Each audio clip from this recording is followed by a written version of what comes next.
நீங்கள் இப்போது பார்ப்பது ஒரு குதிரை லாயம். இந்த குதிரை லாயத்தில் ஒவ்வொரு குதிரைக்கும் தனித்தனியாக ஒரு அறை அமைக்கப்பட்டுள்ளது. இது கீழிருந்து ஒரு 2 அடி 2.5 அடி அகலமுள்ள சிவமைப்பும் அதற்கு மேல் இரும்பு கிரில் அமைக்கப்பட்டு இருக்கிறது. இதன் ஒரு பகுதியில் தீவனம் தண்ணீருக்கான ஒரு அமைப்பு ஏற்பட்டுள்ளது. இது வெளியே சென்று விடுவதற்காக தடுப்பு அமைக்கப்பட்டுள்ளது. இந்த தரை சிமெண்ட்டினாலும் வழுக்காமல் இருப்பதற்காக பல கோடுகள் அமைக்கப்பட்டுள்ளது. இது ஒரு வாட்டமாக அமைக்கப்பட்டு தண்ணீர் மற்றும் யூரின் வெளியே செல்வதற்காக ஒரு கிளட்டர் அமைக்கப்பட்டுள்ளது. இந்த அறை சுமார் 10க்கு 10 அடிக்கு 10 அகலமுள்ள அறையாக அமைக்கப்பட்டுள்ளது.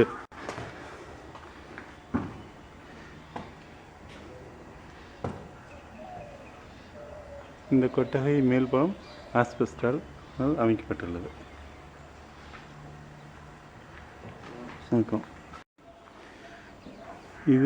இது குதிரை லாயத்தில் ஸ்டாண்டிங் ஸ்பேஸ். அதில் அந்த ஃப்ளோர் ஸ்பேஸ் பாருங்கள் 10-12 அடி அகலம் இருக்குது. இதுலேயும் மேஞ்சர் அமைக்கப்பட்டுள்ளது. இங்கே குதிரைகள் தங்கி இறைப்பாறுவதற்காக அமைக்கப்படுத்தப்பட்ட அமைப்பு. இதே குதிரைகள் நீர் அருந்துவதற்காக நீர் தொட்டிகளும்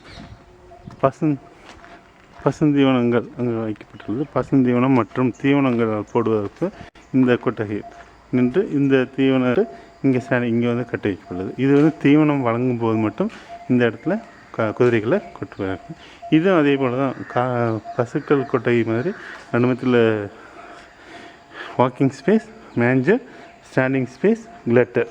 இது அதே அந்த ஸ்லோப் 1 இன்ச் ரஃப் காரை இந்த ட்ரைனேஜ் இதே போல் ஒரு அமைப்பு. பட் ஸ்பேஸ் அந்த கொட்டையிலே ஃப்ளோரிங் ஸ்பேஸ் மட்டும் வித்தியாசப்படும். இது ஒரு குதிரை லாயம்.